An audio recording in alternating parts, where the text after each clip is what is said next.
diambil gambar. Jadi ada di YouTube ya. Ya, subscribe YouTube. Ini perlu di-subscribe.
kita senantiasa istiqomah di dalam melaksanakan kewajiban kita sebagai seorang muslim untuk senantiasa thalabul ilmi hingga akhir hayat kita.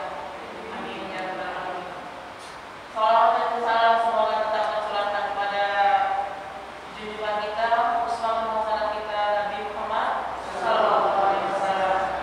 Semoga kita semua sebagai umatnya yang senantiasa istiqomah di dalam meniti sunnah-sunnahnya sehingga kelak kita akan mendapatkan syafaatnya di yaumul qiyamah. Amin ya rabbal alamin. Ibu-ibu salihah jamaah kajian umat yang dirahmati Allah. Alhamdulillah kita sudah memasuki pertemuan yang kedua, Bu ya.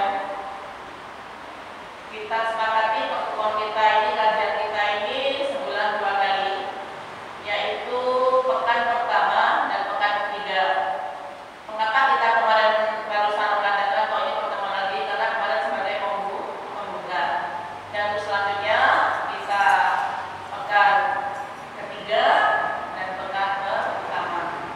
Mudah-mudahan Allah mudahkan langkah kaki kita untuk senantiasa thalabul ilmi, ya. Memang berat rasanya kalau bukan karena teman memperlukan kita nggak akan mungkin sampai ke tempat yang mulia itu.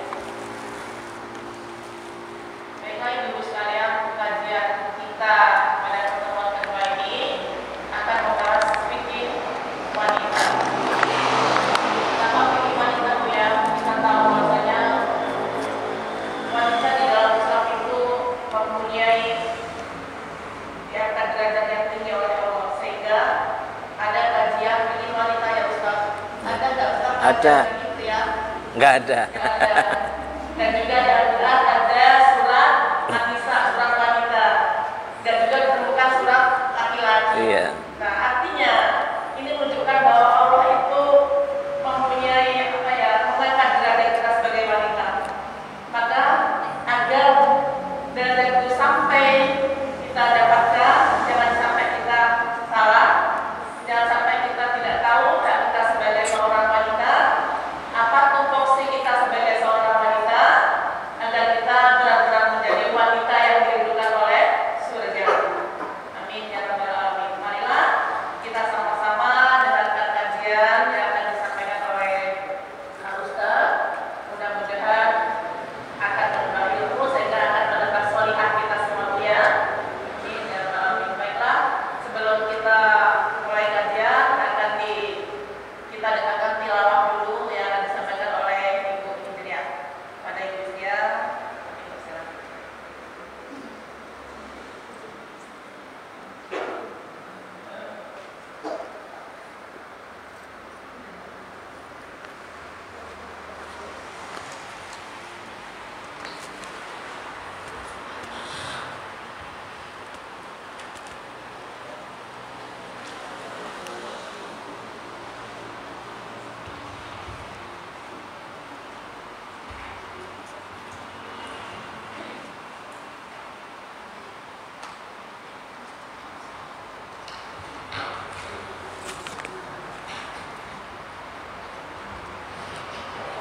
Namanya pada kerja.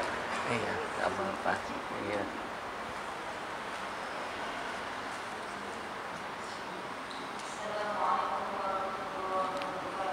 Waalaikumsalam.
Bismillahirrahmanirrahim. Assalamualaikum warahmatullahi wabarakatuh.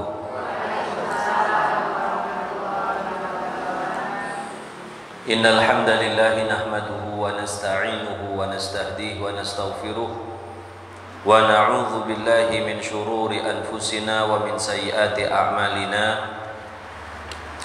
May yahdihillahu fala mudilla lahu wa may yudlil fala hadiya lahu. أشهد أن لا إله إلا الله وحده لا شريك له وأشهد أن سيدنا ونبينا محمدا عبده ورسوله لا نبي ولا رسول بعده اللهم فصل وسلم وبارك وكرم ومجد وعظم على سيدنا محمد مفتاح باب رحمة الله عدد ما في علم الله صلاة وسلاما دائمين بدوام ملك الله وعلى آله وصحبه ومن والاه. سبحانك اللهم لا علم لنا إلا ما علمتنا إنك أنت العليم الحكيم وتب علينا إنك أنت التواب الرحيم. اللهم أرنا الحق حقا وارزقنا اتباعه وأرنا الباطل باطلا وارزقنا اجتنابه ولا تجعله علينا مشتبها فنتبع الهوى. اللهم علمنا ما ينفعنا وانفعنا بما علمتنا وزدنا من لدنك علما. رب اشرح لي صدري ويسر لي أمري واحلل عقدة من لساني يفقهوا قولي وسدد لساني واهدي قلبي بجاه النبي والآل والصحب. ناوينا التعلم والتعليم والنفع والانتفاع والإفادة والاستفادة وتذكر التذكير والحث على التمسك بكتاب الله تعالى وسنة رسول الله صلى الله عليه وسلم والدلالة على الخير والطاعة ابتغاء مرضات الله وثوابه. Amin. Para ibu-ibu jamaah majelis yang dirahmati oleh Allah Subhanahu wa taala, alhamdulillah kita sangat bersyukur pada Allah pada siang hari ini kita dimudahkan oleh Allah Subhanahu wa taala untuk hadir dalam salah satu ibadah yang paling besar dan paling banyak pahalanya, yaitu menuntut ilmu. Karena menuntut ilmu ini digambarkan sebagai sebuah jihad fi sabilillah. Terkhusus lagi jika ilmu yang dibahas itu adalah ilmu-ilmu yang wajib, ilmu-ilmu yang harus kita pelajari, maka kewajiban kita untuk mempelajarinya semakin besar. Mudah-mudahan melalui pertemuan ini kita bisa mendapatkan ilmu yang manfaat, yang mudah-mudahan dengan ilmu itu ketaatan kita dan ibadah kita semakin lebih baik, dan mudah-mudahan iman kita akan semakin meningkat sehingga hidup kita akan semakin berkah, dan pada akhirnya kita akan mendapatkan balasan terbaik, ridha Allah Subhanahu wa taala. Amin ya rabbal alamin. Ibu-ibu sekalian yang saya muliakan, materi yang akan disampaikan dalam kajian atau majelis ilmu siang hari ini adalah berkaitan dengan fikih wanita atau fikih perempuan muslimah, ya, fikih muslimah. Seperti tadi disampaikan oleh pembawa acara, fikih muslimah ini adalah sebuah kajian yang penting, yang khusus, yang istimewa, khusus untuk ibu-ibu kaum muslimah, sehingga tidak ada yang namanya fikih bapak-bapak. Betul Bu, nggak ada fikih bapak-bapak, adanya fikih ibu-ibu. Ya, memang ini adalah perhatian secara khusus. Sebenarnya secara hakikatnya bapak-bapak maupun ibu-ibu, laki-laki maupun perempuan punya kewajiban yang sama. Dan tata laksananya pun sama. Cuma dalam beberapa hal ada penekanan-penekanan khusus untuk kaum perempuan, mengikuti atau menyesuaikan dengan kodratnya sebagai perempuan. Ada beberapa hal yang Allah khususkan untuk mereka yang tidak bisa dilakukan oleh laki-laki. Sebenarnya juga ada fikih untuk laki-laki, ada Bu, ya. Tapi biasanya dibahas dalam pembahasan fikih secara umum. Ya, fikih secara umum itu yang menjadi subjek atau menjadi pelaku utamanya itu laki-laki. Nanti kalau ada khusus perempuan baru dibahas tentang pembahasan perempuan itu. Penamaan fikih perempuan ini sebenarnya penamaan baru. Kalau dahulu belum pernah ada yang namanya kitab para ulama atau pembahasan ulama ya khusus untuk perempuan. Fikih perempuan itu tidak ada. Ya, tetapi di zaman modern inilah baru muncul pembahasan tersebut. Dan banyak ulama di zaman modern ini yang menulis tentang hal tersebut, tentang fikih perempuan ini, dari buku-buku yang kecil sampai buku-buku yang besar. Salah satu buku yang besar yang mendapatkan penghargaan internasional, ada buku namanya kurang lebih Al-Mufassal fi Ahkamil Mar'ah Muslimah. Ya, kalau tidak salah itu 15 jilid. 15 buku setebal ini, besarnya segini. Ya, khusus perempuan. Ya, jadi pembahasannya luar biasa. Dalam kajian saya di majelis ini, saya akan membahas terlebih dahulu fikih secara umum. Nanti akan saya tekankan beberapa hal tentang fikih perempuan. Karena kalau saya pilah-pilah langsung bahas tentang fikih perempuan, saya ada bukunya ini, Fikih Muslimah, disusun oleh seorang ulama besar di Mesir namanya Syekh Mutawalli Asy-Sya'rawi, seorang ulama besar di Mesir, sudah wafat beliau. Dalam pembahasannya beliau mengutip khusus beberapa masalah-masalah fikih untuk perempuan muslimah. Tetapi setelah saya pikir-pikir, ada pembahasan-pembahasan yang sebenarnya itu bergabung antara laki-laki dan perempuan muslim, tetapi untuk perempuannya itu lebih ditekankan, tetapi tidak disebutkan di sini. Saya beri contoh, misalnya mengenai membersihkan najis, ya. Misalnya ada kotoran ayam atau najis yang lain nempel di pakaian atau di lantai, ya, atau anak kita misalnya pipis di pakaiannya, di celananya. Itu biasanya kalau di rumah ibu-ibu yang ngurus bapaknya atau ibunya. Kalau ada anak kita ngompol terus yang suruh nyuci, itu bapaknya atau ibunya? Ibunya. Ya, padahal itu sebenarnya permasalahan muslim dan muslimah sama. Tetapi prakteknya ternyata yang lebih banyak mengerjakan adalah ibu. Ya, saya kasih contoh sekarang masalah seperti itu, banyak ibu-ibu yang nggak mengerti. Akhirnya salah dalam membersihkan najis, bukan rumahnya itu jadi bersih, malah rumahnya semuanya jadi kotor. Gara-gara tidak tahu bagaimana cara membersihkan najis. Dan ini sekali lagi, meskipun permasalahan umum laki-laki dan perempuan, muslim dan muslimah, tapi kenyataannya hanya perempuan muslimah yang lebih banyak untuk melakukannya. Nah, ini maka nanti akan saya tekankan beberapa hal tersebut, ya, supaya bisa kita ketahui. Begitu juga saya kasih contoh, misalnya ada beberapa hal untuk perempuan, misalnya dalam masalah berwudu, ya, berwudu. Misalnya membasuh wajah. Sebenarnya pembahasannya sama untuk yang laki-laki, tapi ada hal yang khusus perempuan, ya, dalam misalnya membasuh wajah. Ibu-ibu itu ada sebagian yang misalnya memelihara rambut yang di sebelah sini ini Bu. Rambut yang di sini ini kan tipis ya kalau laki-laki umumnya dipotong. Ada ibu-ibu yang pelihara ini sampai panjang begini. Ya. Kalau mau dilihat biasanya kalau film kolosal Cina itu yang pendekar-pendekar perempuan panjang-panjang di sini, ya. Nah, tapi perempuan-perempuan sekarang juga ada yang pelihara ini, ya. Nah, pas wudu ini rambut yang di samping di sini ini itu dikebelakangin begini karena susah untuk wudunya karena dia panjang, ya panjang biasanya. Jadi disampirin begini Bu ya. Nah, padahal rambut ini yang tumbuh di sini itu adalah bagian dari wajah. Sepakat seluruh ulama, ini bagian dari wajah. Nah, kalau bagian dari wajah, maka kalau wudu harus semuanya kena air, ya. Kalau dia panjang ya harus kena semua.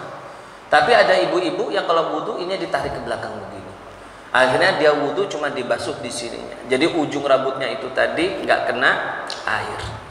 Yang seperti itu wudunya menjadi tidak sah. Ya, itu contoh kecil. Belum contoh-contoh yang lain, ya. Misalnya ibu-ibu kan kalau sering zaman sekarang khususnya yang muda-muda pakai apa namanya? Kutek, ya, atau yang kutek lepas pasang cabut itu pas wudu nggak dilepas tetap dipakai.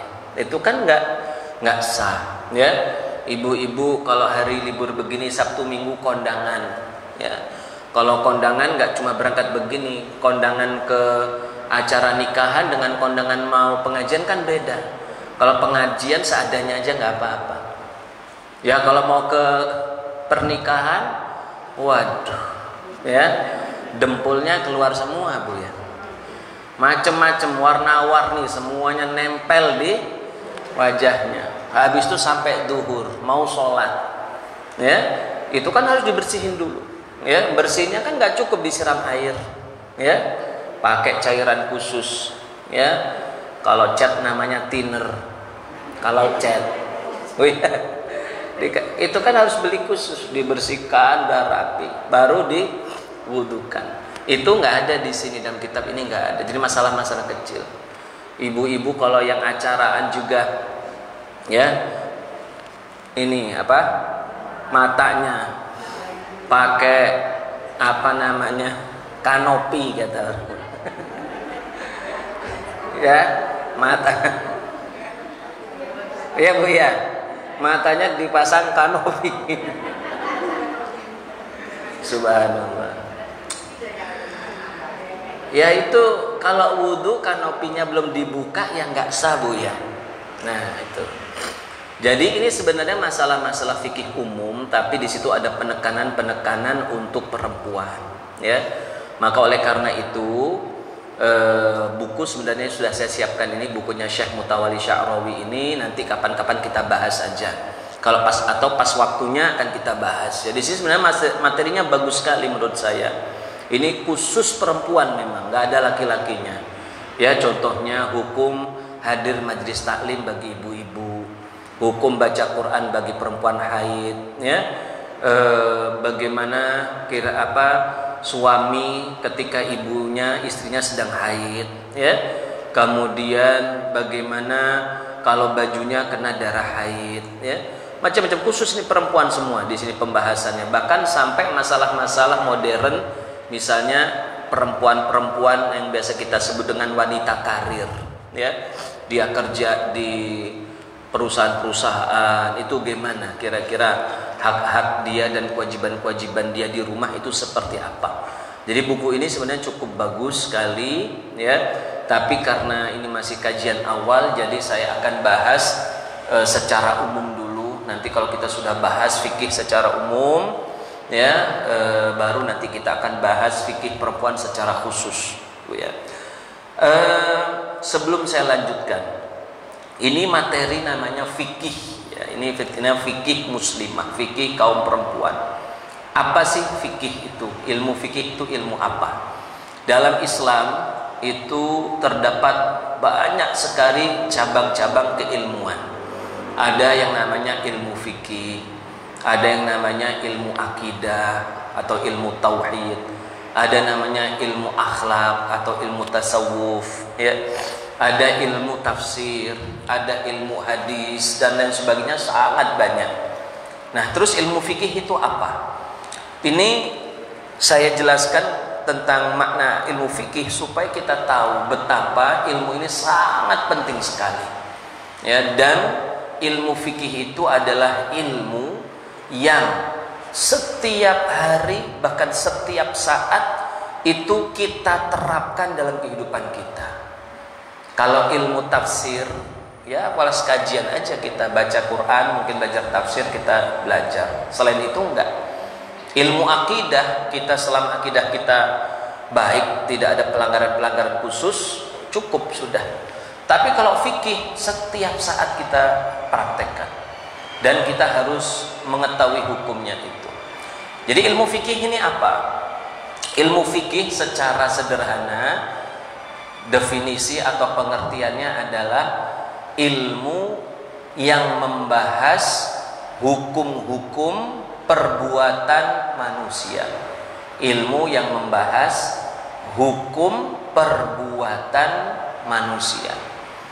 Hukum itu maksudnya halal haram, ini boleh apa enggak, ya, itu hukum. Kita harus tahu ini ibu-ibu supaya nanti masing-masing kita kalau masuk akhirat dan dihisab, perbuatan kita itu harus selalu yang halal, enggak boleh ada yang haram. Kalau haram kita akan dapatkan dosa. Dan akibatnya bisa saja naudzubillah orang tersebut masuk ke dalam neraka. Maka kita dalam setiap tindak tanduk kita itu harus yang halal-halal, yang dibolehkan syariat. Nah, yang dibahas halal haram ini, hukum tersebut tadi itu ada hukum untuk perbuatan manusia. Perbuatan itu apa? Gerakan yang kita lakukan. Misalnya ibu-ibu dari rumah ke sini, ya, berjalan, pergi, itu namanya perbuatan. Ibu-ibu duduk, itu perbuatan. Ibu-ibu pakai baju kurung, pakai jilbab, ya, itu namanya perbuatan. Ibu-ibu ngomong, itu perbuatan. Ibu-ibu ngangguk-ngangguk, perbuatan. Meskipun ngangguk-ngangguknya ngantuk begini-gini, itu juga perbuatan. Dan semua perbuatan itu ibu-ibu ada hukumnya. Makanya ibu-ibu misalnya matanya lihat terus, perhatian, itu perbuatan, ada hukumnya. Ada ibu-ibu ya namanya siang-siang begini waktunya istirahat, Bu, ya. Apalagi dari pagi tadi udah bersih-bersih rumah, udah masak, jam 2 suruh pengajian, tinggal ngantuknya doang di sini. Ya nggak apa-apa, daripada di rumah ngantuk di sini lebih banyak pahalanya daripada ngantuk di rumah, ya. Jadi kita ketiduran di majlis taklim begini itu kan perbuatan juga, dan itu ada hukumnya. Nah, maka setiap perbuatan kita itu dari kita bangun tidur sampai kita tidur itu semuanya perbuatan.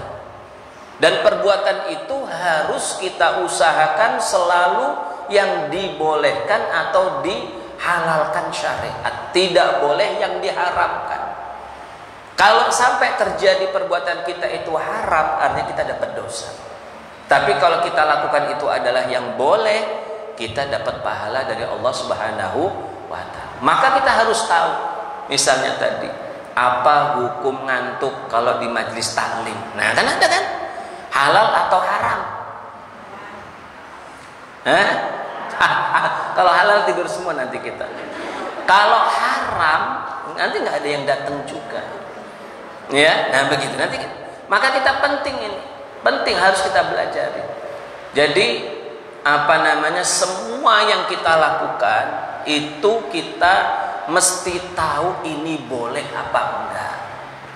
Nah, untuk mengetahui itu ibu-ibu sekalian, itu hanya dipelajari dalam ilmu fikih. Karena ilmu fikih itu mempelajari hukum perbuatan manusia, ya, hukum perbuatan manusia. Jadi kita perlu tahu hukum nyapu, hukum bersih-bersih rumah, Hukum memarahi anak kita nakal kita marahi, boleh nggak? Lain waktu suami yang dimarahin, ya, suami yang diomelin, itu boleh apa enggak? Nah itu kan harus tahu. Kalau misalnya mengomeli suami itu adalah dianjurkan, maka banyak-banyak ngomelin suami, pahalanya banyak. Tapi kalau misalnya ngomelin suami itu nggak boleh, ya berarti kita perlu tahan sedikit-sedikit, ya. Ya meskipun itu hal yang lumrah, semua perempuan memang diciptakan seperti itu. Kalau nggak ngomel malah pusing, ya, pusing sholat, ya. Dan suaminya tambah ketakutan. Coba kalau ibu-ibu diem seharian penuh, wah bapaknya lah bingung, ya, gitu. Nah jadi yang seperti ini kita perlu belajar ibu-ibu, dan semuanya itu hanya dipelajari dalam satu ilmu, yaitu ilmu yang kita pelajari ini, yaitu ilmu fikih. Jadi ilmu fikih itu nggak sekedar kita belajar cara wudhu, cara sholat, enggak, macem-macem. Paling luasnya ilmu itu ilmu fikih. Masalah kita dagang, ibu-ibu yang dagang harus tahu dagangnya ini bener apa enggak, ya. Kalau dagangnya salah, berarti kan transaksinya batal, nggak sah. Nanti uang orang lain kita makan, barang kita dimakan orang lain, sama-sama makan harta secara batil, dosa juga. Dalam pernikahan juga begitu. Kemarin mulai saya bahas di dalam Masjid Nurul Islam ini, banyak kejadian ibu-ibu sekalian karena kekurangtahuan kita, ya, karena nggak pernah belajar. Ada orang misalnya menikahkan anaknya, padahal dia tidak boleh jadi wali dari perempuan, dari anak yang perempuan yang dinikahkan. Contohnya, ya, bapak angkat mau menikahkan anak angkatnya, nggak boleh, ya. Meskipun kadang-kadang bapak angkatnya itu, anak angkat tersebut sudah dicantumkan di kakak, ditulis misalnya anak angkatnya siapa, turut di kakak, lalu ditulis anak kandung, ya, atau anak, ya, padahal itu bukan anaknya kan. Tapi orang KUA ketika baca kakaknya, oh, ini anaknya, taunya itu anaknya, padahal itu bukan anak dari bapak tersebut. Akhirnya bapak angkat itu yang menikahkan anak angkatnya. Yang seperti itu boleh atau tidak? Tidak boleh. Dan ada yang nggak tahu. Bahkan saya pernah kejadian, ada anak angkat dinikahkan oleh bapak angkatnya, sementara bapak kandungnya ada di situ. Begitu, ya. Nah, seperti ini maka kita harus hati-hati. Kalau nikah tadi itu tidak sah, maka akibatnya semuanya pun tidak sah. Kalau terjadi percampuran suami istri, dihitungnya zina karena nikahnya nggak sah. Kalau diberikan rezeki anak, anaknya statusnya anak zina, ini lebih berat lagi nanti konsekuensinya. Makanya kita ini, ibu-ibu sekalian, harus banyak-banyak terus belajar, ya. Kalau ibu-ibunya nggak bisa belajar, minimal bapaknya didorong untuk hadir majelis, ya. Jadi jangan sampai ibunya nggak pengajian, bapaknya nggak pengajian, nanti di rumah itu nggak ada yang paham. Ya, kalau misalnya bapaknya rajin pengajian, dia bisa dapat ilmunya, diajarin ke ibu-ibu yang di rumah, ya bagus begitu. Ya, nah, maka di sini kita akan belajar sebuah ilmu yang sangat penting. Jadi kembali lagi saya sampaikan, ilmu fikih itu adalah ilmu yang membahas hukum perbuatan manusia dari bangun tidur sampai tidur kembali. Itu dibahas semua dalam ilmu fikih. Baik, materi yang pertama akan saya bahas adalah tentang toharoh. Jadi ibu-ibu sekalian, saya ini sebenarnya lebih enak kalau sambil nulis, Bu, ya. Nanti saya harap ibu-ibu, ya, pertemuan berikutnya bawa pena sama bawa buku, Bu, ya. Nanti insya Allah nanti saya minta sama Ustadz Abdullah mengingatkan saya, pertemuan berikutnya nanti saya bagi buku semua satu-satu. Buku fikih dasar, fikih ibadah, ya, boleh dipegang, dimiliki. Nanti ada tambahan, dicoret-coret saja, itu sudah milik ibu, saya kasih hadiah semuanya, ya. Nanti kalau fikih ibadah sudah selesai, mau lanjut ilmu fikih yang lain, masih luas sekali. Jadi ilmu fikih itu secara global ada 4 macam.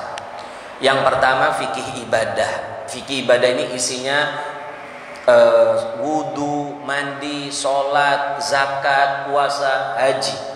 Ya, yang berikutnya ada fikih muamalat, cara dagang, sewa menyewa, investasi, semuanya di sini.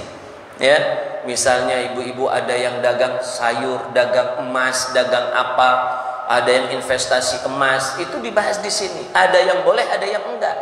Jangan sampai kita masuk dalam perbuatan yang tidak dibolehkan syariat. Yang ketiga ada namanya fikih pernikahan. Ya, tadi itu tentang nikah, ya, tentang talak, cerai. Itu banyak suami-suami dan istrinya juga nggak ngerti. Banyak suami yang menceraikan istrinya lebih dari 3 kali. Habis itu tetap kembali seperti suami istri biasa. Itu sudah nggak boleh lagi. Tapi banyak suami yang nggak tahu. Marah sedikit keluar, kamu saya ceraikan. Ya, pergi kamu ke orang tua, kamu udah saya ceraikan. Kita pisah aja, cerai aja kita. Ayo keluar terus begitu. Padahal suami itu hanya boleh ngomong cerai maksimal 3. Maksimal 3. Kalau udah 3 udah nggak bisa kembali lagi. Susah mau kembali. Tapi sekarang banyak yang nggak tahu. Marah sedikit, malah kadang-kadang ada istri yang minta ceraikan saja aku mas. Kalau udah nggak cinta ceraikan saja. Enak amat ini ibu ini. Nanti udah dicerai nangis-nangis. Ya, nggak boleh minta cerai begitu. Ya, itu fikih pernikahan. Yang keempat ada namanya fikih jinayat. Jinayat itu tentang pelanggaran-pelanggaran. Ya, melakukan minuman keras, main judi, ya, naudzubillah berzina dan yang sebagainya. Nah ini sangat luas sekali. Tapi yang paling penting dalam fikih itu adalah yang pertama tadi, yaitu fikih ibadah. Ya, jadi ibadahnya harus benar dulu. Nah, fikih ibadah itu pembahasan pokoknya 4, seperti rukun Islam. Rukun Islam kan syahadat. Syahadat ini sudah selesai kita. Yang kedua apa? Sholat, terus zakat, puasa dan haji. Maka yang kita bahas dalam fikih ibadah 4 ini. Kita bahas dulu tentang sholat. Kalau sudah selesai tentang zakat, ya. Kalau sudah selesai tentang puasa, kalau sudah selesai tentang haji. Masing-masing ini nanti ada pembahasan khusus tentang perempuan. Misalnya sholatnya perempuan, ada beberapa hal yang beda dengan laki-laki. Ya, misalnya posisinya, auratnya, ya. Kemudian cara gerakan sholatnya, ada yang beda. Nah, kita perlu belajar itu. Ya.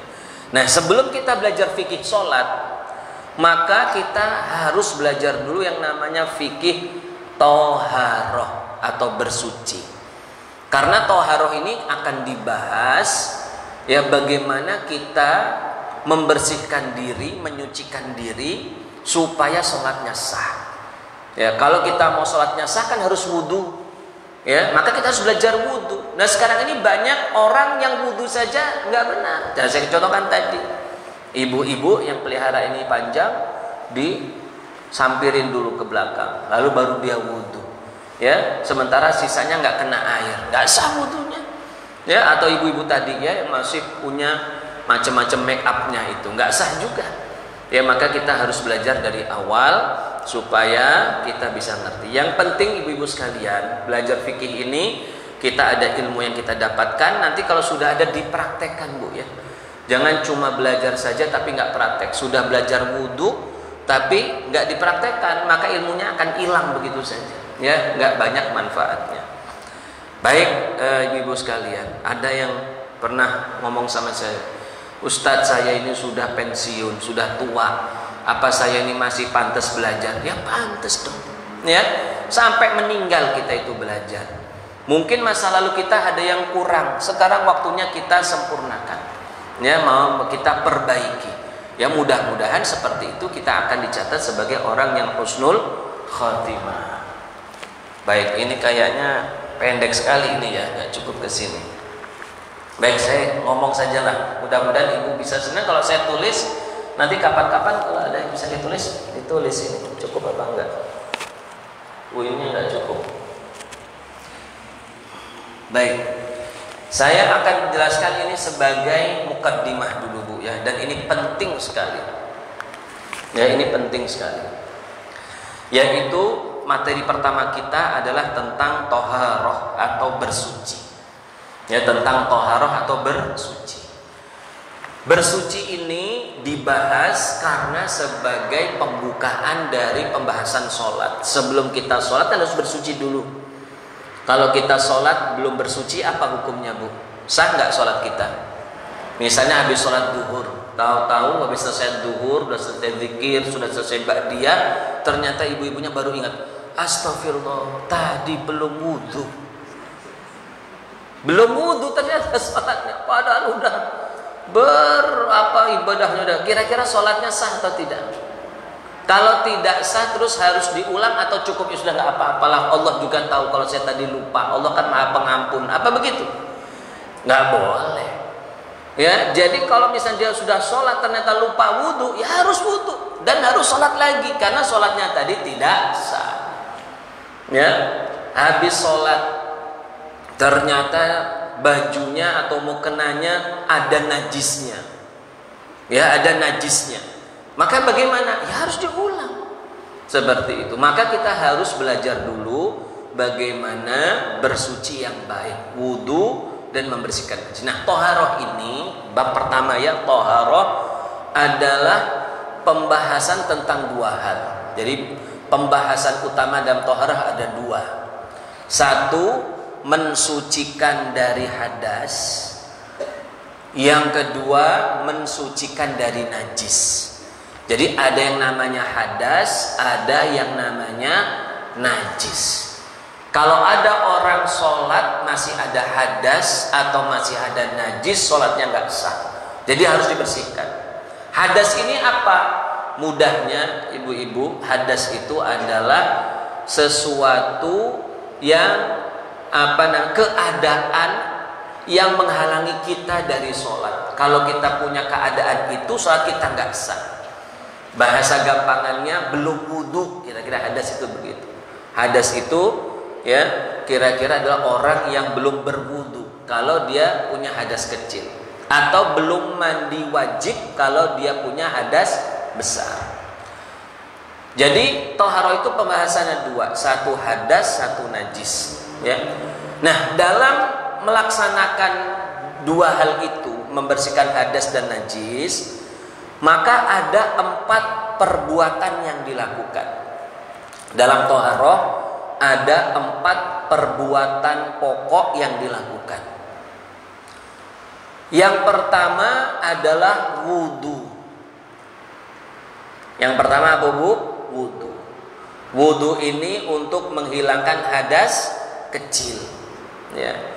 Yang kedua mandi. Maksudnya mandi ini kalau bahasa kita mandi wajib atau mandi besar. Mandi wajib ini fungsinya untuk apa? Menghilangkan hadas besar. Misalnya junub, misalnya setelah suci dari haid atau nifas. Ya. Yang ketiga pembahasannya adalah tentang tayamum. Tayamum itu apa? Melakukan perbuatan supaya dia boleh sholat sementara tidak ada air, sehingga dia tidak boleh wudu, tidak bisa wudu, tidak bisa mandi. Maka tayamum ini sebagai pengganti wudu dan mandi. Ya, loh, tayamum itu bisa untuk menggantikan mandi wajib, bisa. Ya, kebanyakan di antara kita taunya tayamum itu untuk kalau nggak bisa wudu. Padahal kalau dia junub boleh juga dia tayamum. Ya, tapi tayamumnya bukan gulung-gulung di pasir. Ya, kalau dulu ada sahabat begitu. Ammar bin Yasir dulu ketika dia junub nggak dapat air, akhirnya dia cari tempat sepi, lepas bajunya, muter-muter di pasir. Lalu beliau cerita ke Rasulullah, oh bukan begitu. Meskipun kamu itu junub, maka cukup seperti orang yang wudu itu. Cuma dibersihkan, dibasuh wajahnya dan tangannya saja. Jadi tayamum itu bisa menggantikan mandi junub juga atau mandi besar. Jadi yang pertama saya ulangi ya, wudu. Kedua apa, Bu? Mandi.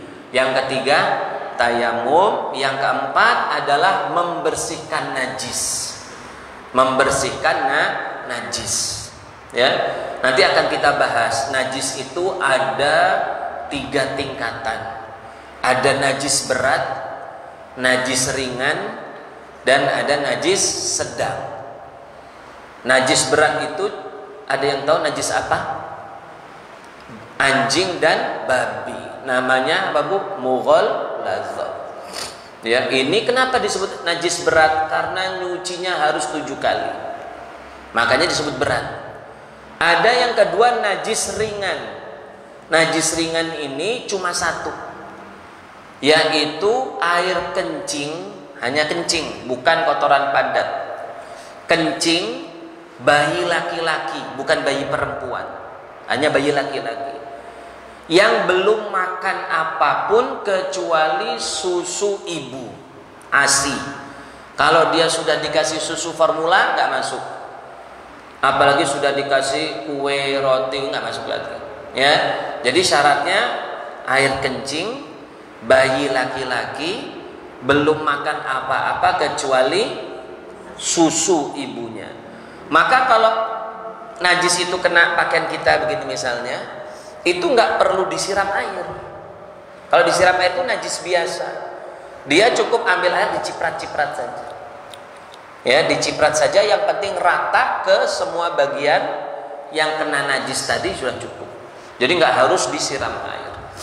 Nah, jadi saya kembali ulangi, perbuatan dalam tohara itu ada 4. Wudu, mandi, kemudian apa? Tayamum, dan membersihkan najis. Nah, itu adalah perbuatan utama dalam toharoh. Itu yang akan kita pelajari utama nanti. Berikutnya adalah alat yang dipakai dalam toharoh, dalam bersuci. Alat itu maksudnya sarana. Kalau kita mau bersuci itu pakai apa? Pakai 4 ini, Bu. Ini penting sekali pembahasan ini, Bu. Nanti akan saya tunjukkan. Di antara kita masih banyak yang salah gara-gara tidak belajar. Jadi alat atau sarana bersuci itu ada 4 juga. 1, air. Ya, air. Ini saya sebutkan global dulu, nanti saya perincikan, Bu, ya. Air. Air ini yang paling utama. Bisa dipakai dalam wudu maupun dalam membersihkan najis. Yang kedua adalah debu. Debu ini dipakai untuk apa, Bu? Tayamum. Nggak bisa dipakai untuk yang lainnya. Nggak bisa dipakai untuk yang lain. Misalnya membersihkan najis, boleh nggak pakai debu? Nggak bisa. Misal, ini ada yang kadang-kadang terjadi di tempat kita. Ada ayam buang kotoran di teras. Ya, habis itu diambil debu, ditabur di situ. Terus dibuang sekalian debunya, kan biasa kadang-kadang begitu, ya kan? Setelah itu udah kelihatan bersih, dibiarin aja. Yang seperti itu tidak mensucikan lantai tadi, karena debu tidak bisa membersihkan najis. Ya, misalnya juga ada kotoran di celana kita atau baju kita. Kita lagi di jalan nggak ada air, kena kotor, kita ambil debu, kosok-kosok, lalu kita bersihkan begini. Ya, apakah itu pakaiannya sudah bersih namanya? Apa sudah suci? Belum. Ya, tapi dia tetap najis. Jadi debu itu hanya dipakai untuk 1 saja, yaitu untuk tayamum. Nggak bisa dipakai yang lain. Yang ketiga, alat bersuci yang ketiga adalah batu atau sejenisnya. Batu ini untuk apa? Batu ini untuk istinja. Istinja itu apa, Bu? Mohon maaf ya, cebok dari buang air kecil atau air besar. Jadi pakai itu batu. Ini baik laki-laki maupun perempuan itu sama, pakai batu. Tetapi istinja itu, ya, itu pun ada syaratnya. Yaitu kalau kotorannya itu masih berada di tempat keluarnya kotoran. Tapi kalau kotorannya sudah nyiprat kemana-mana, nggak bisa pakai batu lagi. Misalnya ada orang buang air kecil, tahu-tahu air air kencingnya itu kena ke betisnya. Apa boleh kita ambil batu kemudian kita kosok begini?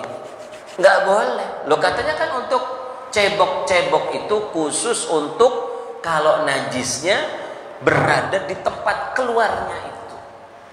Tapi kalau udah pindah kemana-mana nggak bisa lagi. Terus kalau udah pindah kemana-mana gimana bersihkannya? Harus pakai air. Harus pakai air. Ya. Yang terakhir itu nomor 3 ya. Yang keempat yang terakhir adalah menyamak kulit. Kulit itu setelah kita sembelih hewan kan masih banyak gajinya. Gajinya supaya bersih bagaimana caranya? Disamak, misalnya itu dibersihkan dengan cara khusus sampai dia kering bersih. Nah itu bisa kita pakai. Ya ini menyamak kulit khusus untuk kulit hewan. Nah jadi saya ulangi lagi Bu, ya. Alat untuk tohar itu cuma 4. Air, yang 2 apa? Debu, ketiga batu, dan menyamak kulit. Nah sekarang ini baru pembahasan penting akan mau saya bahas. Jadi dari 4 itu nggak ada cara yang lain. Contoh, misalnya apa cara yang lain? Membersihkan najis pakai cairan yang bukan air. Cairan yang bukan air. Contohnya apa cairan yang bukan air? Kalau dulu dicontohkan misalnya madu. Ya, misalnya bersihkan najis pakai madu. Ada najis di tangan, siram madu. Bersih nggak bisa. Kalau sekarang sirup nggak bisa. Sekarang mungkin madu sama sirup nggak masuk akal ya, nggak mungkin dipakai ya. Saya kasih contoh yang lebih nyata. Cairan pembersih lantai. Nah ini yang banyak terjadi. Saya kasih contoh. Masalahnya begini. Misalnya ada orang pipis di kamar mandi, di lantai. Berarti lantainya najis kan karena kena air kencing.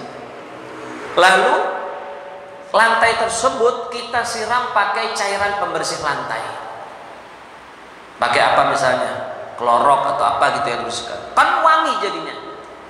Nah pertanyaannya, lantai tadi yang sudah disiram pakai cairan pembersih lantai, kan pertama kena air kencing, lalu kita siram pakai pembersih lantai.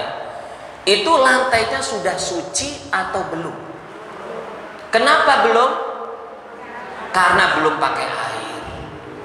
Karena belum pakai air. Meskipun itu sudah bersih. Meskipun itu sudah bersih. Kalau dilihat sudah higienis, ada bakteri atau tidak, udah nggak ada bakteri, udah disiram begitu udah nggak ada lagi. Tapi itu belum dikatakan suci. Jadi kalau itu sudah disiram klorok, terus kita nginjek begini, kaki kita basah, maka kaki kita ini kena najis. Lalu kalau kita keluar kamar mandi, tapak-tapak kaki kita itu semuanya najis. Itu. Maka najis itu ibu-ibu harus disiram air. Nah ini kadang-kadang kasusnya juga ada misalnya anak kecil pipis di lantai. Anak kita kan lupa pakai pempes, pipis di lantai, atau pempesnya itu bocor, ya kena lantai. Sebagian kita kalau nggak tahu ambil kain pel, dia ambil kain pel lalu diusap, seret, ya, dan dibiarin aja begini. Belum kena air sama sekali. Itu hukumnya masih najis loh. Tapi kan udah nggak kelihatan, sudah nggak ada itunya apa? Pipisnya kan udah nggak ada. Ya udah nggak bau juga. Tetap memang meskipun secara penglihatan mata itu mungkin bersih, tetapi secara syariat masih suci, masih najis. Kalau misalnya kita keluar dari kamar mandi, kaki kita basah, nginjek tempat itu, langsung najisnya nempel di telapak, lalu kita kemana-mana, semua rumah kita jadi najis. Yang lainnya, bukan cuma dilap, kadang-kadang ada ibu-ibu yang kurang tahu, ada pipis, lalu ngambil kain basah, diperes, dilap. Nah ini yang paling sering, ya. Atau pipisnya dulu diambil pakai kain kering, sudah itu ambil kain basah, diperes, dilap, dipel kering begitu. Dibiarin aja. Itu yang paling sering. Yang seperti itu apakah najisnya masih ada atau najisnya sudah hilang? Najisnya masih ada. Loh, kan sudah pakai air. Airnya itu harus air yang mengalir. Mengalir itu airnya, Bu. Mengalir itu nggak harus dari pancuran, enggak. Ya, tapi air itu kira-kira bahasanya menggenangi tempat tersebut, baru najisnya hilang. Jadi caranya yang benar kalau membersihkan air kencing atau kotoran ayam misalnya ya, kotoran itu dibuang dulu, ambil tisu atau apa, diambil, buang. Sisanya kalau sudah tinggal sedikit, ambil pel basah, dilap, dibuang atau dibersihkan kalau lapnya ya. Nanti ini tunggu kering. Kalau udah kering, udah bersih, baru disiram air. Ya, disiram air. Jadi nggak boleh masih ada sisa kencingnya, nggak boleh. Misalnya masih ada percikan sedikit ya, atau kotoran ayamnya masih ada sedikit, langsung kita siram air, airnya najis semua gara-gara sisa kotoran najis tadi. Jadi najisnya dibuang dulu, makanya harus pakai lap tadi, lap dibuang, nggak ada sisanya. Lalu lebih bagus lagi ambil lap basah, dipusap lagi, dibiarkan. Nanti baru disiram air sekitarnya, baru lantai itu bersih. Nah air tadi baru kita buang juga, air itu kita buang. Nah itu cara membersihkan najis begitu. Jadi harus kena air. Jadi nggak cukup di pel basah, nggak cukup. Ya nggak cukup. Kadang-kadang kalau yang nggak tahu kan, anaknya pipis langsung celananya dipelorotin, diorat-orat, sudah. Gitu ya. Nah itu nggak benar begitu. Itu kalau seperti itu terjadi, semua rumah kita bisa najis. Ya. Kadang-kadang anak kita telapak kakinya kena pipisnya, suruh ke kamar mandi, suruh jalan, sepanjang jalannya najis semua. Harusnya dibersihin dulu kakinya, angkat ke kamar mandi. Kalau dia mau pipis, pipisnya di dalam kamar mandi. Nah seperti itu. Nah ini semuanya kaitannya, meskipun ini problem untuk laki-laki juga, tapi kenyataannya di masyarakat kita yang mengerjakanlah adalah kaum perempuan. Maka ibu harus tahu. Begitu juga ibu-ibu, tidak bisa menghilangkan najis kalau najis itu sekedar dijemur. Kadang-kadang ada ibu-ibu anaknya pipis atau ada pel-pelan kena najis, dah dijemur sekalian, lupa ngangkat, lupa bersihin, sampai berapa hari kering. Sudah kering, baunya juga sudah hilang mungkin. Wah, sudah kering nih, sudah bersih. Dikira sudah suci lagi, ya ternyata itu belum suci, masih najis. Karena apa? Belum terkena air. Jadi semua najis itu harus dibersihkan pakai air, tidak bisa nggak pakai air. Kemudian yang sering ditanyakan oleh ibu-ibu juga adalah, ya, bagaimana kalau kita mencuci pakaian pakai mesin cuci? Ya, sementara pakaian kita itu ada yang terkena najis. Apakah yang terkena najis harus kita pisahkan atau tidak? Ya. Kalau ditanya apakah harus dipisahkan atau tidak, sebenarnya tidak perlu dipisahkan juga nggak apa-apa. Caranya, ya, kan mesin cuci seperti yang kita ketahui, kita buka lalu kita masukkan dulu pakaian. Kalau bisa pakaiannya dulu, Bu.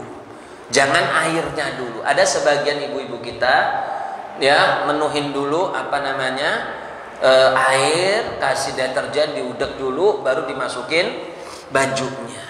Kalau ada pakaian najis, bagusnya jangan begitu. Kalau yang begitu tadi, kalau semuanya suci, oke, nggak masalah. Ya semuanya suci atau kotor, tapi kotornya bukan najis, misalnya kotor keringat, kotor tanah dan sebagainya, nggak apa-apa begitu. Kumpulin air dulu, baru dimasukkan pakaian. Tapi kalau ada najisnya, itu pakaian dulu kita masukin. Pakaian semua udah numpuk, ya. Lalu kalau mau dikasih deterjen dulu, terus baru kita siram air sampai penuh. Ya, campur sama najis nggak apa-apa, nggak apa-apa. Nanti ini kan berputar, berputar itu najisnya kan akan lepas dan akan ikut air. Ya kan? Nah setelah itu, setelah kira-kira misalnya 15 menit, kan kita buka pembuangan, airnya semuanya keluar, tinggal yang tersisa di baju saja. Ya, nah itu status bajunya ibu-ibu, itu namanya najis hukmi. Najis hukmi itu najis tapi fisik najisnya sudah nggak ada. Dia masih najis, tapi fisik najisnya sudah nggak ada. Seperti tadi itu, ada orang buang air kecil di lantai, lalu disiram klorok, disiram cairan pembersih. Lantainya sudah bersih, najisnya sudah hilang, tetapi masih najis. Itu namanya tapi najis hukmi. Secara hukum masih dinyatakan najis, tapi benda najisnya sudah hilang, nggak ada lagi kan, sudah bersih di situ. Begitu juga tadi sisa kita merendam pakaian di ember atau di mesin cuci. Setelah airnya kita buang, maka kalau di situ memang tadi itu ada pakaian yang kena najis, maka semua pakaian kita tadi itu ternajisi, tapi najisnya namanya najis hukmi. Nah, cara menghilangkannya gimana? Sangat mudah. Najis hukmi itu tinggal kita siram air saja. Jadi tadi tempat mesin cuci tadi, setelah kita buka kan semua airnya kan ya habis. Kita tutup lagi, kita isi air kan begitu, dibilas kan istilahnya, dibilas. Nah, pas bilasnya ini jangan dicampur pewangi pakaian dulu. Jadi harus air murni, air yang bersih. Air bersih itulah yang nanti akan menjadikan pakaian itu semuanya suci. Ya, najis hukmi tadi akan menjadi suci dengan terkena air bersih. Tapi kalau airnya itu dicampur cairan pewangi pakaian, berarti kan airnya dia bersih tetapi tidak mensucikan lagi, tidak membersihkan lagi. Seperti air kopi. Air bersih dicampur kopi. Dia masih suci tapi tidak bisa dipakai wudhu, tidak bisa untuk bersuci. Air yang tercampur pewangi pakaian juga begitu. Jadi kalau kita biasa mencampur pewangi pakaian, nanti kita lakukan pada bilasan kedua. Bilasan pertama itu harus air bersih. Termasuk kalau kita nyuci pakai rendam pakai ember juga sama. Habis diperes, ya, bukan semua airnya, taruh lagi di ember, kita hidupkan keran atau kita isi air, airnya semuanya harus air bersih, air murni. Setelah itu kita kucek, kita buang, baru nanti kalau mau dibilas kedua, mau ditambah dengan pewangi silakan. Gitu. Jadi pewangi itu adalah bilasan yang terakhir. Ya, gitu. Nah, ini cara kalau kita mau membersihkan najis dari pakaian ketika kita Ketika kita ada pakaian kotor, ya. Nah, terus begitu juga ibu-ibu kalau nyuci piring, kadang-kadang kan ada darah daging, kita beli ayam yang masih banyak keluar, ya, atau ikan. Itu kan kalau dari ikan, ya, dari ikan, kalau ikan deras atau dari daging yang memang masih ada bekas darah utamanya, ya, bukan darah daging, ya. Kalau yang merah-merah dari daging itu kan bukan darah dan itu tidak najis, ya. Katakanlah masih ada darahnya, maka kalau misalnya dia tuh kena pisaunya harus dibersihkan dulu dengan air. Jangan cuma dilap doang. Habis kita nyembelih ayam misalnya, kan ada darahnya. Jangan ambil tisu lap begini doang. Jangan, ini masih ada najisnya. Jadi harus kita cuci pakai air, baru kita untuk ngerajang-ngerajang yang lainnya. Begitu, Bu, ya. Nah, masalah ini penting untuk kita ketahui bersama berkaitan dengan cara penggunaan tadi. Jadi saya ulangi lagi, dalam bersuci, dalam wudhu, mandi dan membersihkan najis harus pakai air, nggak bisa yang lain. Dilap doang nggak bisa, ya, dilap doang nggak bisa. Atau airnya pun nanti akan kita bahas setelah ini. Airnya harus suci dan mensucikan, harus murni airnya. Kalau airnya tidak murni lagi, maka tidak sah. Contohnya air tidak murni apa? Air dicampur dengan deterjen. Itu dia tidak murni lagi, tidak bisa membersihkan najis. Dia membuang fisik najisnya betul, tapi dia tetap najis, belum suci. Nanti yang mensucikannya itu harus air yang murni. Tidak boleh air yang macam-macam. Baik, ini sebagai pembukaan, ya, tentang toharoh. Pembahasan kita masih panjang, ya, mudah-mudahan ibu-ibu sabar, Bu, ya. Yang namanya belajar kan harus sedikit-sedikit, Bu. Kalau mau langsung banyak-banyak, luber-luber nggak bisa ke bawah. Ya, insya Allah bulan depan akan saya bagikan bukunya. Nanti silahkan ditulis. Jadi kalau bisa, kalau kita ngaji gini kita tulis ya. Kalau kita nggak ditulis ya memang kita ingat, tapi ingatnya kan sebentar. Ya, nanti pulang ya sudah ketemu anak-anak lagi ya, ribut sama suami, hilang semua ilmunya, luntur, nanti dimarahi suami. Ya. Jadi kita tulis supaya masih bisa kita masih kita baca-baca lagi. Baik ibu-ibu sekalian, ini sudah jam 3, masih ada kira-kira setengah jam atau kurang sebelum sholat asar.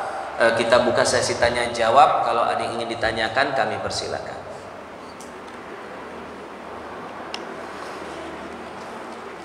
Ada Bu? Silakan Bu, yang di belakang Bu. Waalaikumsalam warahmatullahi wabarakatuh.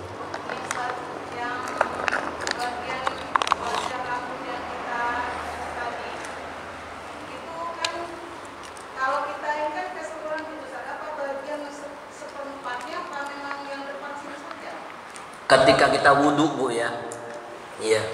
Jadi ketika kita wudhu itu batas kita basuh airnya sampai mana? Maksudnya begitu Bu ya.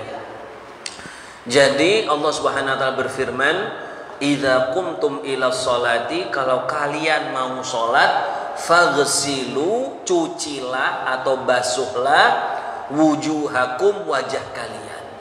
Jadi yang dibasuh itu wajah. Nah sekarang pertanyaannya, wajah itu yang mana? Ya, wajah itu bagian mana wajah? Wajah itu apa, semua kepala kita ini wajah? Oh bukan, wajah itu yang depan. Depan itu batasnya yang mana?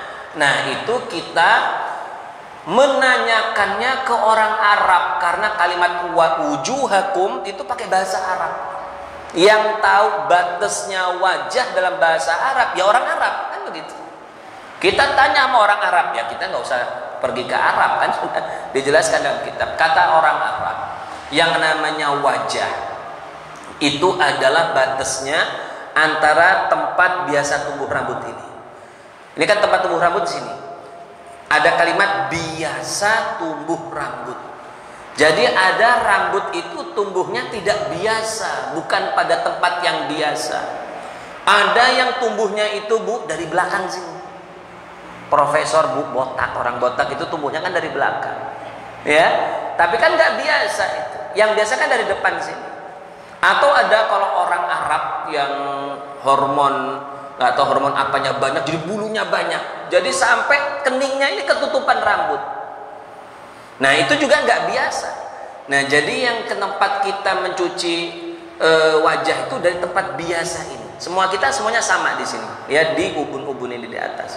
Sampai mana? Sampai ke dagu, ujung dari rahang bawah ini di sini. Ya, jadi kalau di bawah ini itu bukan wajah lagi. Ini namanya leher, masuknya hitungannya leher. Jadi yang wajib dibasuh itu sampai sini. Kalau kanan kiri antara batas telinga kanan nggak masuk. Batas telinganya ini tempat ada centilan kecil ini. Ya, sampai kiri sini. Nah itu batas. Jadi kalau kita tarik garis dari atas sini, begini, seret. Nah begini jadinya nih. Ya, makanya sebelah sini nih, kan ini masuk dari wajah ini semua. Ya, tarik garis ini sampai sini, langsung masuk ke rahang, ya, dagu sini ke bawah, muter. Nah semua yang pada bagian batas tadi itu namanya wajah. Itu harus kena air semua. Jadi bukan seperapatnya doang. Ya, kalau seperapatnya doang makanya ada orang wudu pakai tangan satu begini. Nah, itu bukan wudu itu. Namanya raup kalau bahasa Inggris. Ya, raup ini namanya. Itu nggak sah. Jadi wudu itu harus kena semuanya begini. Dan airnya harus mengalir. Mengalir itu airnya agak banyak. Jadi kalau ditaruh di wajah dia bisa mengalir sendiri, jalan sendiri. Jadi nggak boleh misalnya wudu pakai kain, ya, ambil kain, kasih air, diperes, dibeginikan. Ini bukan mengalir, bukan membasuh namanya, itu namanya ngelap. Kalau ngelap itu nanti ketika bagian kepala itu memang dilap. Tapi kalau wajah, tangan, kaki itu dibasuh, dicuci, airnya harus ngalir. Maka Bu, wajah itu semua ini. Jadi semua yang ada di permukaan wajah kita, apapun bendanya harus disiram. Ada rambut, ada terserah. Misalnya kalau ada ya orang misalnya hidungnya ada sepasang, 2 kanan kiri, ya dua-duanya harus dibasuh. Seperti itu. Ya, apapun yang ada di wajah kita harus dibasuh. Begitu Bu. Wallahu a'lam. Ada lagi, Ibu? Ya, silakan. Ini terkait najis untuk kain kucing ketika anak usia 8 tahun mengumpul di kasur. Kemudian kasurnya itu tebalnya 30 cm. Biasanya itu kan langsung menyusut dan kering. Iya. Bagaimana cara membersihkan kasur ya? Kalau misalkan hanya dilapisi spray, apakah Jadi begini. Ini sering pertanyaan, bagaimana kita itu mensucikan kasur yang kena ompol? Ompol kan udah masuk ke dalam. Ya. Kalau memang mau dibersihkan sebenar-benar bersih, ya terpaksa kita siram air semua itu tempatnya itu. Tapi kalau begitu kan ya kasurnya rusak jadinya. Ya. Nah, sekarang solusinya bagaimana? Kalau yang seperti itu, tempat tidur itu ya nggak usah kita sucikan juga nggak apa-apa. Ya, karena suci itu ibu-ibu sekalian itu cuma dipakai kalau kita mau sholat. Kalau kita mau tidur nggak harus itunya suci, nggak harus. Meskipun kalau suci ya lebih bagus. Kita mau ngaji Quran, ya di bangku kita ini ada najis, kita dudukin, ngaji Quran kita nggak batal. Yang batal, yang nggak sah itu kalau kita sholat ada bagian tubuh kita atau pakaian kena najis, baru nggak sah. Nah, jadi kalau untuk kasur yang kena ompol seperti itu, karena memang kita nggak sholat di kasur, ya sudah nggak kita bersihkan nggak apa-apa. Cuma kalau memang terpaksa kita sholat di atas kasur itu, cukup kita bentangkan spray sudah cukup, karena kan najisnya di bawah. Lalu ketutup spray. Jadi orang yang sholat di sini di atas spray itu nggak langsung terkena najis yang ada di bawah begini. Jadi nggak apa-apa. Cuma memang kurang baik karena nggak bagus kita sholat di atas najis secara langsung. Jadi kalau seperti guling, ya, bantal kena najis, kalau memang kita nggak memerlukan untuk sholat, nggak usah kita cuci juga nggak apa-apa. Tapi kalau memang ada model bantal sekarang yang bisa dicuci air, direndam, masukkan mesin cuci bahkan, ya, lalu bisa kering dan dia normal nggak rusak, nah itu lebih bagus. Ya, tapi kalau kita mau masukkan spring bed di mesin cuci ya gimana? Nggak bisa. Mau kita siram air paling-paling begitu. Kalau rusak ya sayang barangnya. Jadi nggak usah kita bersihkan dari najis, nggak apa-apa. Wallahu a'lam. Ada lagi, Bu? Silakan, Bu. Bentar, ini dulu, Bu, ya. Iya. ketika air kencing itu di spray, Iya. kita tidur di situ, Iya. sholat. Iya. Nah, betul itu. Ada lagi, Bu? Itu. Nah, ini memang masalah seperti itu. Kalau kita tidur di tempat yang ada najis, ya. Kalau tadi itu najisnya sudah kita tutup pakai spray, kita tidur di atas begini, ya, maka nggak ada masalah. Spraynya kena itu. Nah, meskipun spraynya itu bawahnya kan ada najis, kecuali kalau najisnya masih basah, lalu kita kasih spray, lalu najisnya itu meresap ke atas spray, ya, atau memang spraynya itu keompolan dan belum kita ganti. Kalau spraynya itu sudah kering, baju kita kering, maka najis nggak akan pindah. Jadi ini salah satu ilmu penting ibu-ibu sekalian. Najis itu hanya pindah ke tempat lain kalau melalui media basah, air, baru pindah. Misalnya ini najis di lantai, ya, ini kering najisnya, tangan saya kering, saya ambil begini, lalu saya buang, tangan saya nggak najis, tangan saya nggak najis. Yang penting najisnya ini kering, tangan saya kering, ya. Tapi kalau najisnya basah atau tangan kita basah, apalagi dua-duanya basah, lalu saya ambil begini, lalu kita buang, maka basah itu akan tersisa di tangan ini. Nah, yang basah-basah itulah itu najisnya. Maka tangan kita harus kita bersihkan. Maka kalau misalnya ada najis kering, misalnya kita lagi sholat begini, tahu-tahu ada misalnya kotoran cicak sudah kering, atau ada bangkai binatang, misalnya ada laron, ada semut, kita lihat ya, serangga kering, kita ambil, kita buang keluar. Lah, apakah perlu cuci tangan? Nggak perlu. Karena apa? Itu najisnya kering, tangan kita kering. Ya, kalau itu najisnya basah, lalu kita pegang, ya basah, pindah najisnya. Atau tangan kita yang basah, maka kalau mau megang najis, tangannya harus kering, benar-benar kering. Kita udah lap dulu, baru kita ambil. Nah, nggak perlu. Nah, jadi kalau misalnya ya kita tidur di tempat tidur ini kena najis, tapi udah kering, baju kita juga kering sama kering nggak akan pindah. Jadi kita pakai untuk sholat nggak apa-apa baju itu. Tapi yang dikhawatirkannya adalah kalau kita tidur itu keringetan, ya, makan keringetan, tidur keringetan, ya, kita itulah orang Indonesia, ya. Misalnya karena mungkin panas, ya, panas terus baju kita ini keringetan, pas bawahnya itu ada spray kena najis belum diganti, badan kita keringetan sampai tembus ke pakaian, maka pakaian kita jadi kena najis tersebut, ya, begitu. Tapi kadang-kadang begini juga ibu-ibu, yang namanya najis yaitu pakai hukum alam lah. Najis itu seperti air, dia akan berpindah kalau kelembabannya tinggi.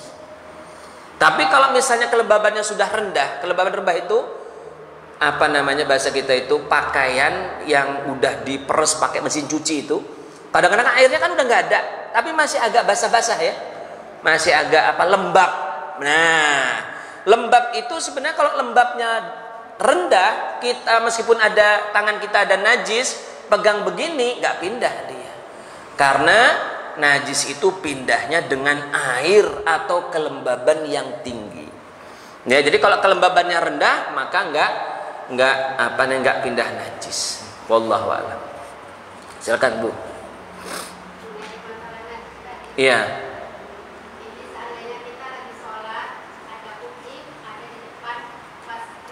Iya.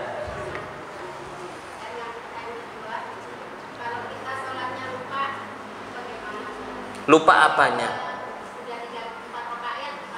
Oh ya, lupa rokaatnya berapa? Iya. Jadi ibu-ibu, kucing kalau ia masih hidup maka seluruh bagian kucing itu suci. Semua hewan apapun yang halal dimakan maupun yang tidak halal dimakan, kucing, harimau dan semua jenis hewan kecuali anjing dan babi saja, maka kalau masih hidup itu suci. Jadi kalau kita pegang, misalnya jangan kucing, misalnya ibu-ibu ke kebun binatang lalu megang harimau, ya, maka nggak najis harimau itu, ya, meskipun tangan kita basah, kita pegang begini kulit harimau, bulu harimau nggak najis. Semua hewan suci kecuali anjing dan babi. Jadi kalau misalnya ada kucing, kita lagi sholat dia keliweran di sarung kita, nggak apa-apa. Tetapi yang membahayakan dari kucing itu adalah bulunya yang rontok. Bulu rontokan kucing itu najis dalam mazhab Syafi'i. Dan semua bulu hewan yang haram dimakan itu kalau rontok, hewannya masih hidup, apalagi mati kalau hewannya, maka itu adalah najis. Nah, ini yang berat. Makanya ibu-ibu jangan bolehkan kucing itu tidur di sajadah, ya, di tempat-tempat kita sholat. Kalau misalnya bulunya sedikit dan kita nggak kelihatan, nggak apa-apa. Kalau sedikit kemudian sulit dihindari, nggak apa-apa. Tapi kalau banyak, nah itu maka itu adalah najis. Ya, najis itu bulu itu. Kenapa kok najis? Karena Nabi SAW mengatakan, "Maquti'a min bahimatin wa hiya hayyatun fahuwa mayyitun." Semua yang terpotong, yang lepas dari tubuh hewan, sementara hewan itu masih hidup, maka potongan hewan itu adalah bangkai, kata Nabi. Nah, jadi bulu kucing tadi kan lepas dari hewan. Hewannya masih hidup, dari lepasannya itu bangkai. Bangkai itu najis. Ya, dalam mazhab Syafi'i, lepasan bulu hewan yang haram dimakan itu adalah najis. Tapi kalau lepasan hewan yang boleh dimakan, misalnya bulu ayam, bulu kambing, bulu sapi, maka lepasannya tidak najis. Ya, jadi ini khusus lepasan bulu-bulu hewan yang haram dimakan, seperti kucing, harimau dan lain sebagainya. Tuh Bu ya, itu yang pertama. Yang kedua, kalau kita ragu-ragu dalam sholat, apakah sholatnya 3 atau 4, maka ini kaidah umum, ibu-ibu diingat-ingat. Dalam syariat kalau kita lupa, ya, dalam bilangan apapun, misalnya sholat ini udah 3 atau 4, atau wudhu ini sudah siraman ketiga atau baru kedua, ya, atau tawaf ini sudah putaran keempat atau kelima, dan semua bilangan yang lain, maka hukumnya ambil yang meyakinkan, yaitu angka yang kecil. Jadi kalau kita ragu ini rokat keempat atau 3, berarti 3, ambil yang kecil.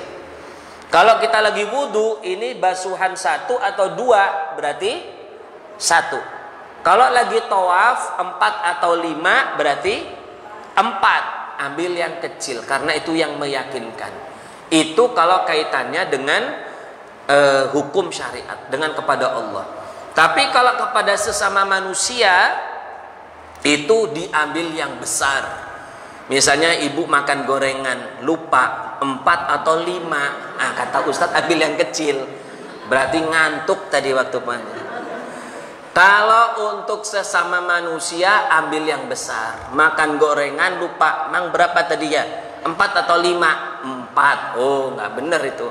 4 atau 5, maka namanya 5. Kalau sesama karena itu lebih hati-hatinya begitu. Ya, hati-hati kepada manusia itu ambil yang besar, hati-hati kepada Allah dalam ibadah ambil yang kecil, seperti itu. Wallahu a'lam. Ada lagi? Ya Bu, silakan Bu.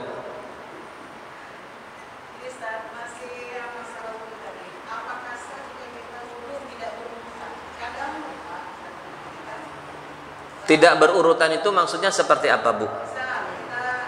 Wajah. Tidak ke rambut dulu, langsung ke kaki. Habis selesai kaki baru rambut gitu.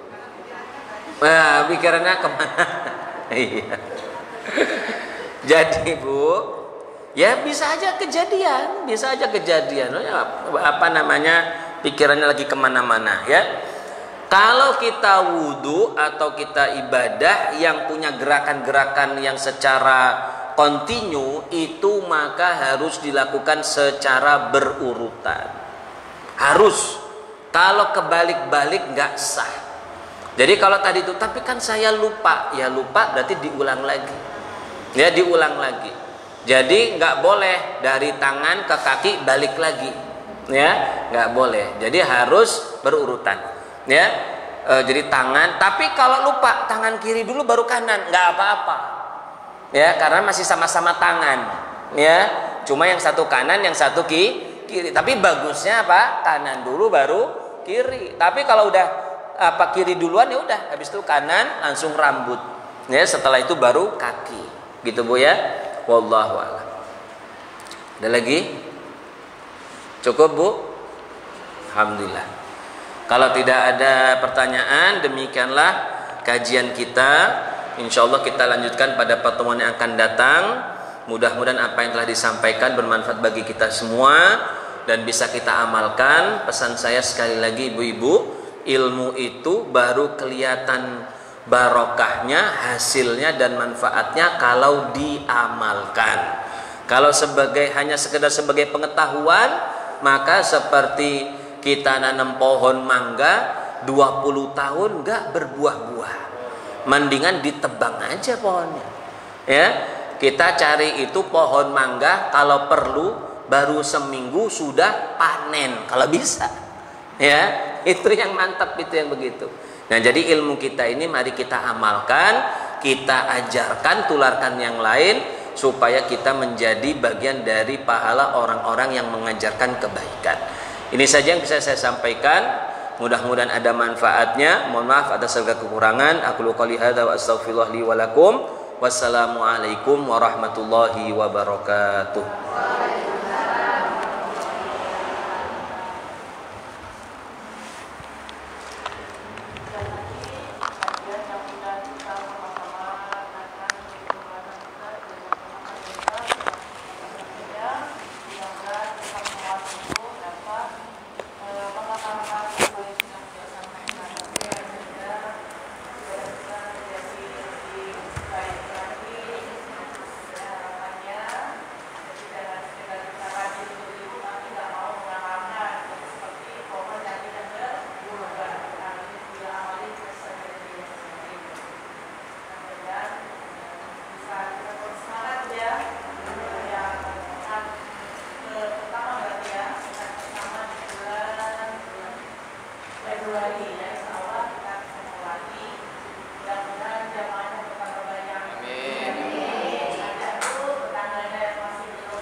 Oh iya, iya.